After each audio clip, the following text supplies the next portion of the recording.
कहना चाहूँगी कि अगर हमारे बुजुर्ग वैसी आंसू गैस के गोलों को सहन कर सकते हैं तो हमारा भी फर्ज बनता है कि हम उनके साथ आगे जाके उन गोलों का उन सब चीज़ों का सामना करें जो खट्टर ने बता देना चाहती हूँ, जितना तो स्विच ऑफ होगा ना उतनी जो है ना हमारे खून में उबाला होगा, तो इस किसान पंचायत मनोबल टूटने वाला नहीं, मनोबल बढ़ेगा। आप देखने वाले सभी दर्शकों का स्वागत है हमारे चैनल पर।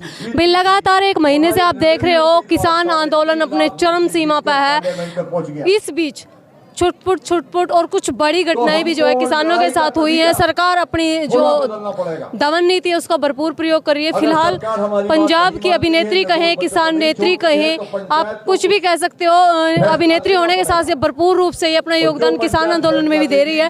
सोनिया मान जी जो कि काफी युवाओं के बीच भी चर्चित हैं, जानेंगे आज कथूरा में पहुंचे हैं क्या आज का मुख्य उद्देश्य, क्योंकि 101 गाँवों की पंचायत आज कथूरा गाँव में इकट्ठा हुई है। तो सबसे पहले तो सोनिया जी स्वागत है हमारे चैनल। राम राम जी।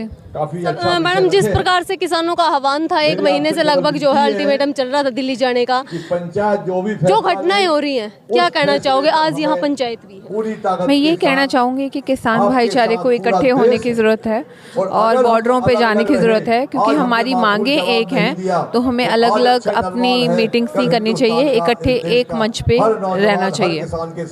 जो घटनाएं किसानों के साथ हुई है 13 तारीख, 14 तारीख, 21 तारीख, और उसके बाद से क्या किसान बैकफुट पे आए हैं या कुछ रणनीति बनाने में तैयार है?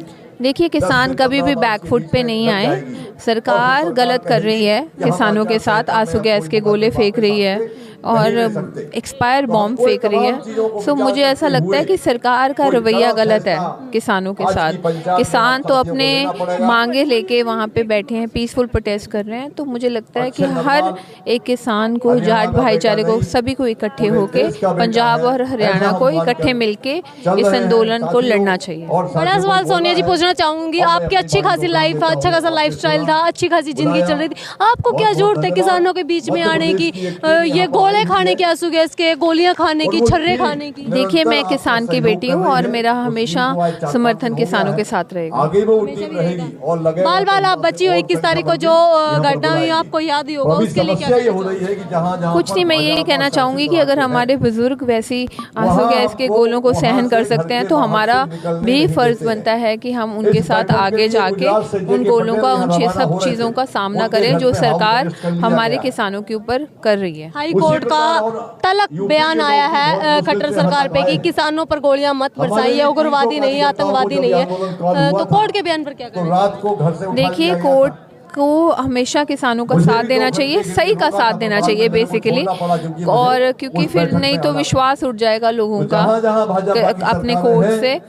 और मुझे लगता है कानून को हमेशा ही सही बातों का साथ देना चाहिए, और जो खट्टर सरकार कर रही है बहुत गलत कर रही है किसानों के साथ। इसका नतीजा उसको आने वाली इलेक्शंस में भी और आने वाले टाइम में भुगतना पड़ेगा। नौजवान युवा 26 साल के अक्षय नरवाल, जिस प्रकार से गिरफ्तारियां हो रही हैं और जिस प्रकार की धाराएं लग रही है, क्या कहना चाहोगे? आज यहाँ पंचायत भी है। मैं ये कहना चाहती हूँ कि ऐसी झूठी धाराएं लगानी नहीं चाहिए और नहीं डराना चाहिए, क्योंकि हमारी लड़ाई जो है वो सही है और हमारी मांगे सही हैं।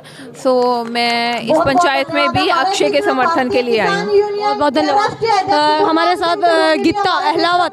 गीता जी, आप हमेशा दल बल के साथ तैयार रहती है, आज यहाँ पहुँचे, क्या कहना चाहोगे? देखो, पूंजीपतियों की सरकार है, तानाशाही कर रही है। हमारे निहत्थे भाइयों के ऊपर तो इन्होंने 307 जैसी संगीन धाराएं लगा दी, और जिन्होंने गोली मार के 21 साल 22 साल के लड़के की मौत तुरंत मौके पे मौत कर दी, उनके लिए केस बनाने में मतलब इतना जोर लगा है कि वहाँ हमने 1 हफ्ता उस भाई की डेड बॉडी को रखना पड़ा है।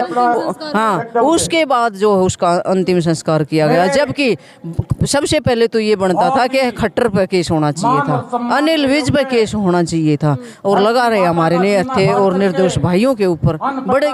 जिस प्रकार से नौजवानों पर केस लग रहे हैं, संगीन धाराएं, अच्छी खासी धाराएं, बढ़िया वाली लगाई जा रही है, इससे क्या मनोबल टूटेगा किसानों का? और नहीं, इससे मनोबल नहीं टूटेगा। खट्टर सरकार को ताऊ खट्टर ने बता देना चाहती हूँ, जितना तो स्विच ऑफ होगा ना उतनी जो है ना हमारे खून में उबाला होगा, तो इस किसान पंचायत मनोबल टूटने वाला नहीं, मनोबल बढ़ेगा। आप दिखा दो एक बार, आज देख को भाई पंचायत में संख्या दिखा दो एक बार, और इतने बार बैठे और इतने पंडाल में बैठे, हारने वाले नहीं है ये कौम। ये कौम हमेशा संघर्षशील रही है और ये तानाशाहों के दबाने से नहीं दबेगी।